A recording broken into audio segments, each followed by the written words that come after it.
Bonjour à toutes et à tous, bienvenue sur Critique Multiverselle. Aujourd'hui on parle du nouveau long métrage de Mel Gibson, Vol à haut risque. 9 ans après l'excellente Une tueur à point, un film dont le scénario a été excellent, un des meilleurs films de guerre de tous les temps. Vol à haut risque, c'est un film dont le scénario vient de la blacklist de Hollywood. Pour ceux qui ne sauraient pas, il y a une blacklist à Hollywood contenant plusieurs scénarios en attente d'être réalisés. On a par exemple eu comme film venant de cette liste Mr. Wolf de Gavin O'Connor, Argo de Ben Affleck ou encore Imitation Game de Morgan Tilden. Et pour en revenir donc à notre sujet du jour, cette fois le réal et acteur polémique revient avec un petit thriller huis clos porté par Michel Dockery, Mark Wahlberg et Topher Grace, qui voit une marshal être chargée d'escorter un prisonnier par avion jusqu'en Alaska, mais peu à peu elle va soupçonner le pilote d'être plus dangereux qu'il en a l'air. Et c'est sympa sans plus. En fait, c'est un bon petit huis clos de 1h30, où on ne se fait pas chier, on est vraiment pris dedans. Mel Gibson y gère très bien son rythme et ses péripéties, nous surprenant beaucoup, même si la fin est prévisible par tout un chacun.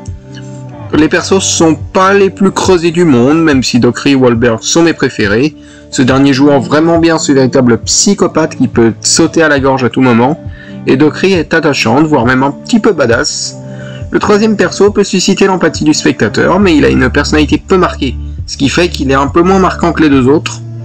Au niveau mise en scène, je trouve que la partie huis clos marche bien, par contre, les VFX sont dégueulasses et ultra visibles, surtout au début.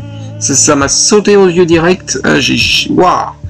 Ah, ça fait un bail que j'avais pas vu des trucs aussi dégueux. Ce qui est dommage, parce que franchement, si on regarde la filmographie de Mel Gibson, Tu ne tueras point, c'est quand même assez bien réalisé. La Passion du Christ, je suppose un petit peu pareil.